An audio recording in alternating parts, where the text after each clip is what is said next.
and welcome to my spoiler review of Gone Girl, and we have plenty to discuss. I have copious notes here for us to go over, but if you haven't seen the movie yet, I highly recommend you wait to watch this episode until you have. There are so many twists and turns that I think you would be best served to be surprised in the theater. In the meantime, I hope you will check out my non-spoiler review. Here's the link. You can go watch that right now, and then come back here once you have seen the film. Alright, so for those of you who have seen the film, let's discuss.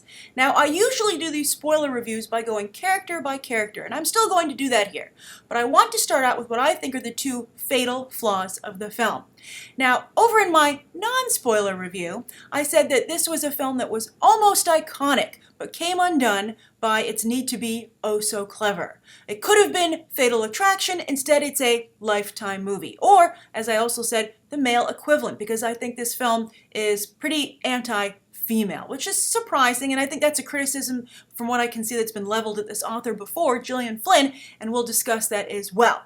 Now, also, some might be saying right now, Grace, how can Gone Girl be flawed? At first glance, it is perfectly executed at every level. But I think that it's when you dig deeper that it starts to unravel, and you start to understand why it doesn't quite connect. It might connect with you, but it's not quite connecting with audiences overall.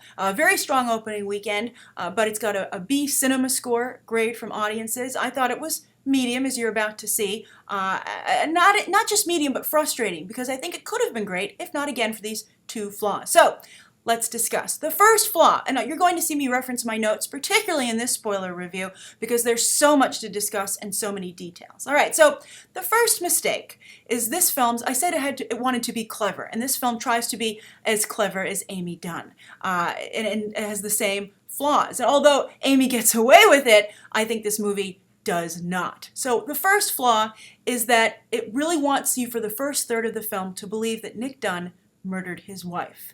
And I think as a result, Nick Dunne is very unlikable. And I think it could have been, they could have achieved that, misdirect of his guilt without making him unlikable, but they choose to make him unlikable. As I said in my non-spoiler review, this is a movie dripping with hate towards women, towards men, towards marriage, towards everyone. Very, very pessimistic view of, relationships. So Nick Dunne, not a likable guy. And as a result, there's no one to root for in the film. When things switch, I'd say that, there are a couple switches, but when you find out that he's being set up, you still are like, you know what, but Nick, you are not a nice person. And let me explain. Now, I'm not saying, before anyone jumps to that conclusion, that because he had an affair, he's not a nice, likable person.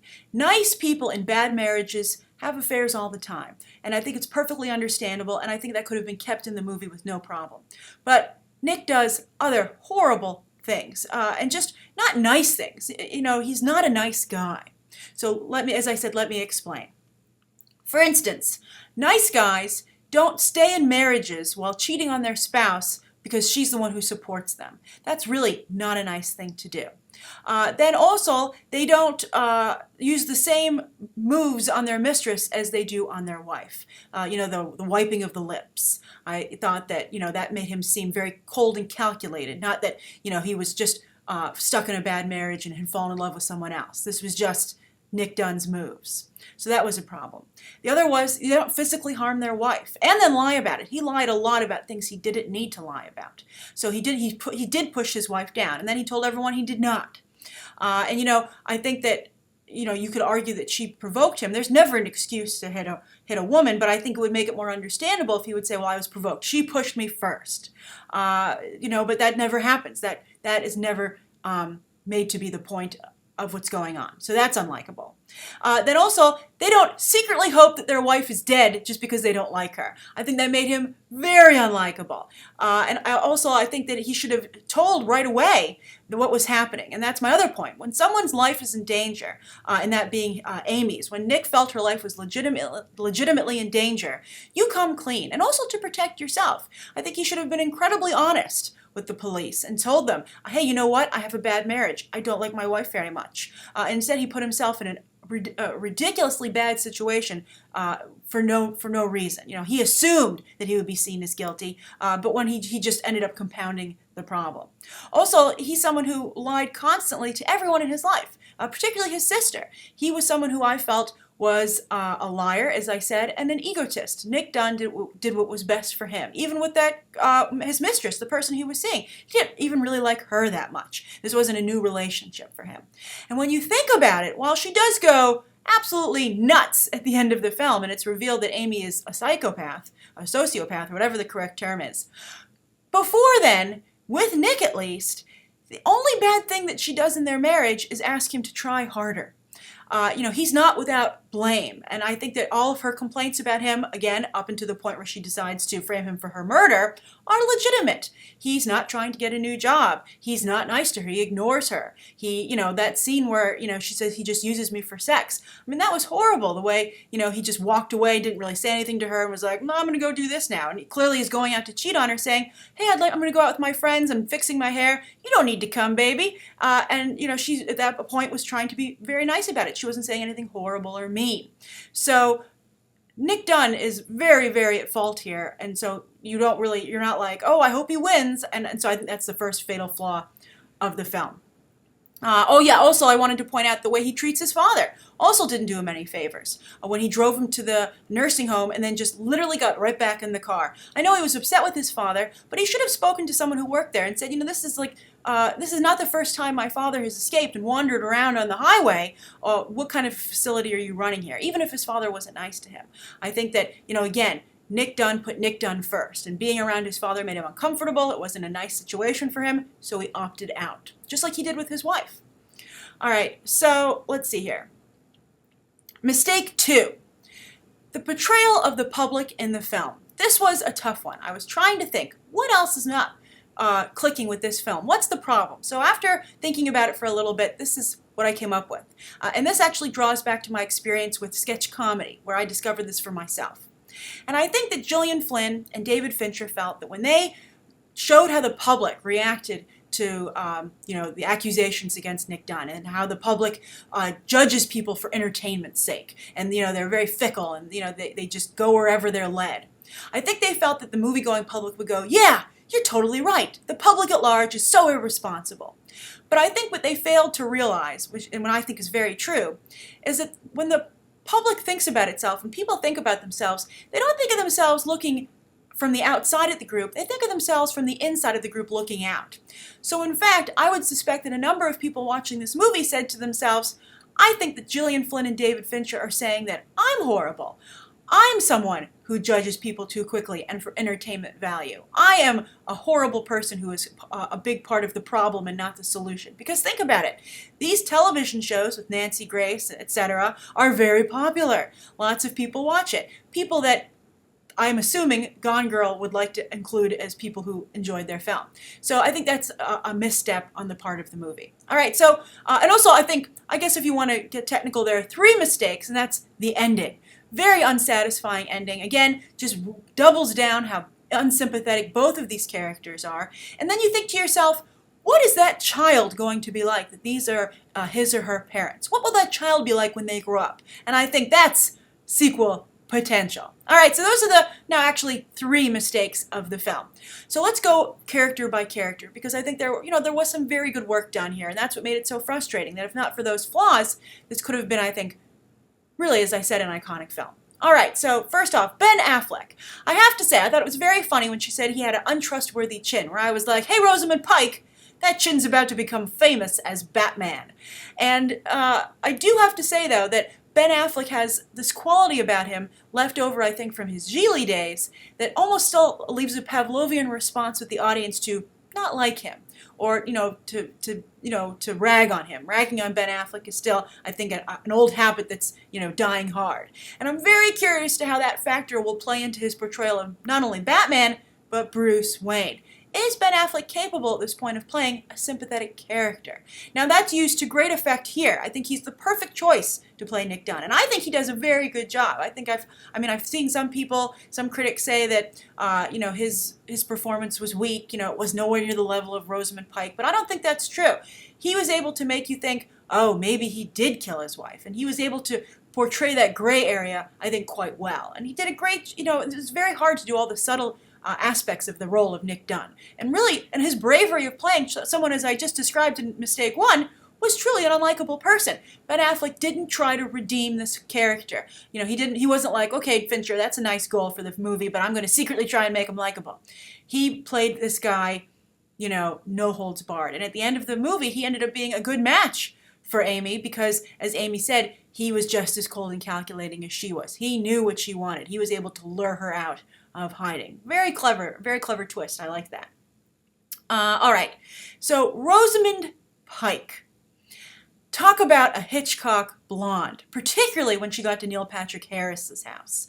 And people are making a big deal about Elsa in Frozen, but I think this is very much an adult depiction of the birth of an ice queen. To see her evolution throughout the movie, I think, was very interesting to watch. And she, too, didn't shy away from playing a truly despicable character. I'm very curious to see where her career can go from here, because this is going to be, I think, a very defining role. I think people will have a hard time looking at her and not seeing Amy Dunne and all the despicable aspects of that character. But she, went for it, and I think she succeeded.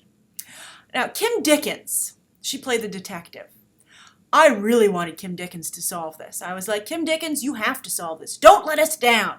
Because I think the film has such a bad view of women that it would have been really helpful to have a woman solve it and to be a formidable foe for Rosamund Pike's Amy. And even if she didn't solve it, I would have liked her maybe have not been so easily tricked into believing in Nick Dunne's guilt. I mean, she did have some doubt, to her credit, so that's why I felt for a while maybe she would solve it and she would redeem the entire gender of women, but it didn't happen. And even worse, Amy was able to so easily discredit her in that room with the FBI, which was just horrible. It was a horrible depiction of women, particularly in a group of men. All the guys thought Amy was hot, so that's why they were so eager to believe her story.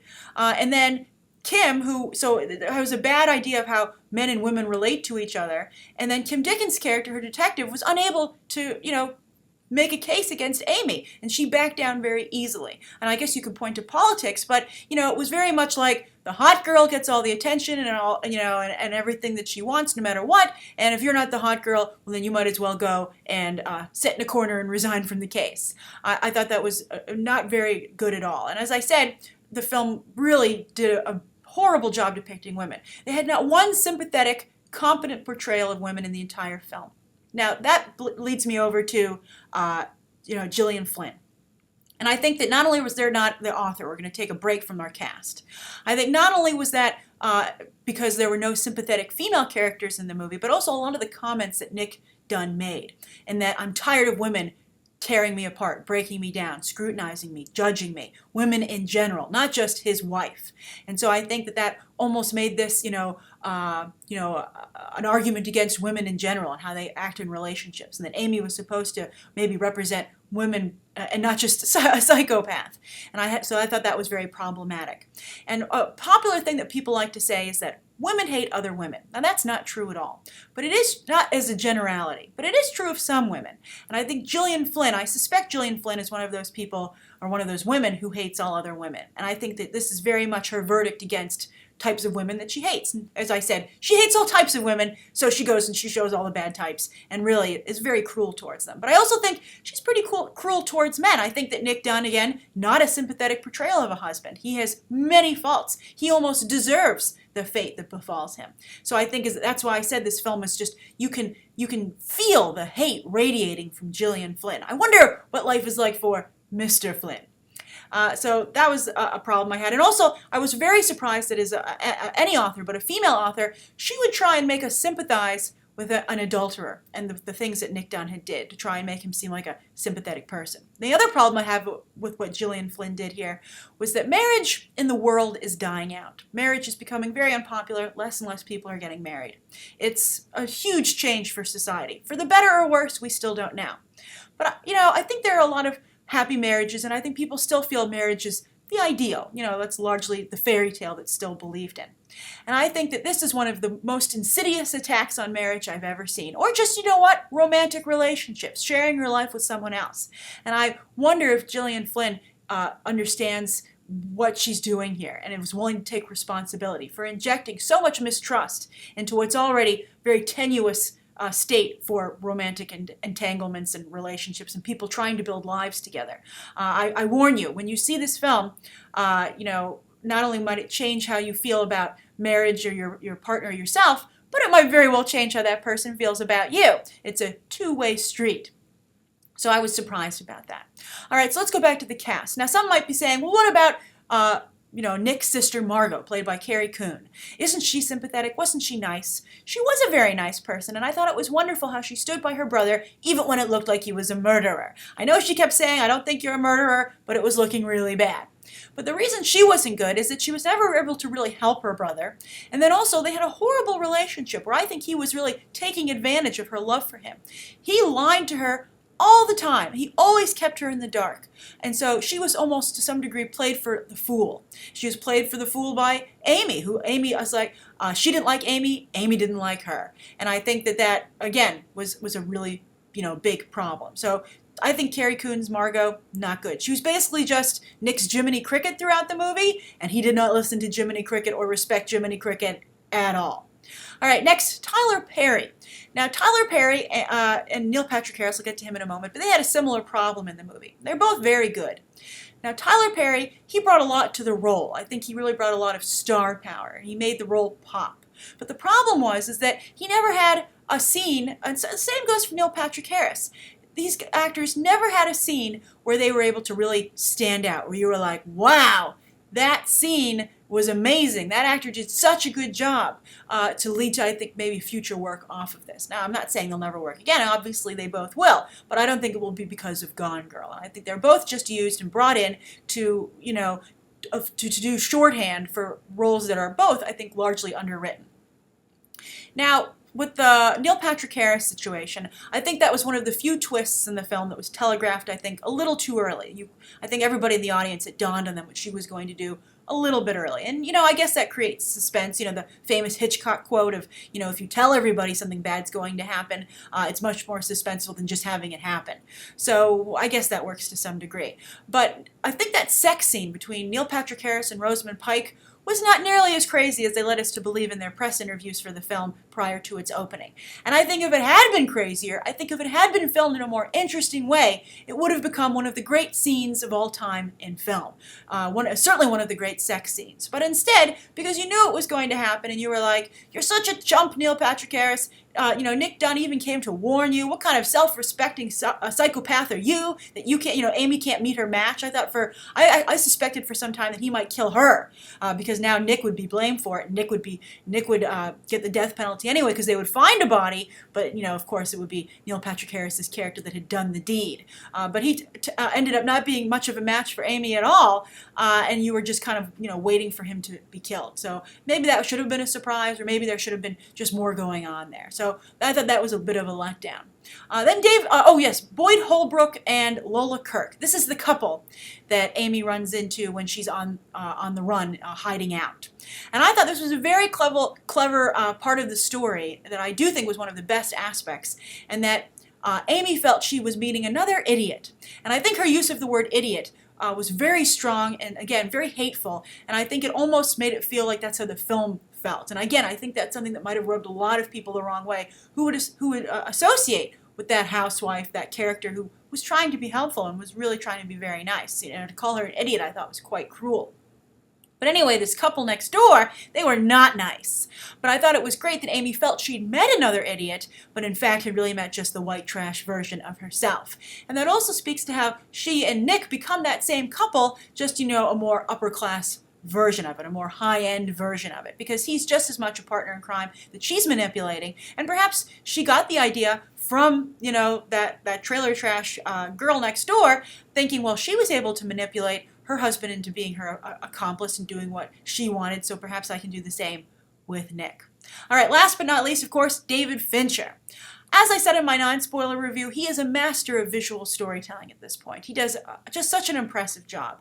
But I think where he really still needs a lot of work is his narrative storytelling, for the reasons outlined here. So many narrative flaws here. The fact that he could not see them, I think, continues to be one of his biggest problems as a filmmaker. And also his inability, which, ties into the flaws of the film, to connect with the audience, to understand the audience. And I think that until he masters those two things, narrative storytelling and also how to connect with his audience, he's never going to win that Oscar. So we'll see. I don't sense a real yearning to learn from David Fincher and his interviews, especially as of late. All right, so that's my spoiler review of Gone Girl. I hope you'll discuss your own thoughts down below. Again, there is plenty to discuss here. Do you agree with the flaws that I've outlined, and what did you think of each of the cast members? Thank you so much for tuning into my spoiler review. I really appreciate it, and you can check out some more episodes right now.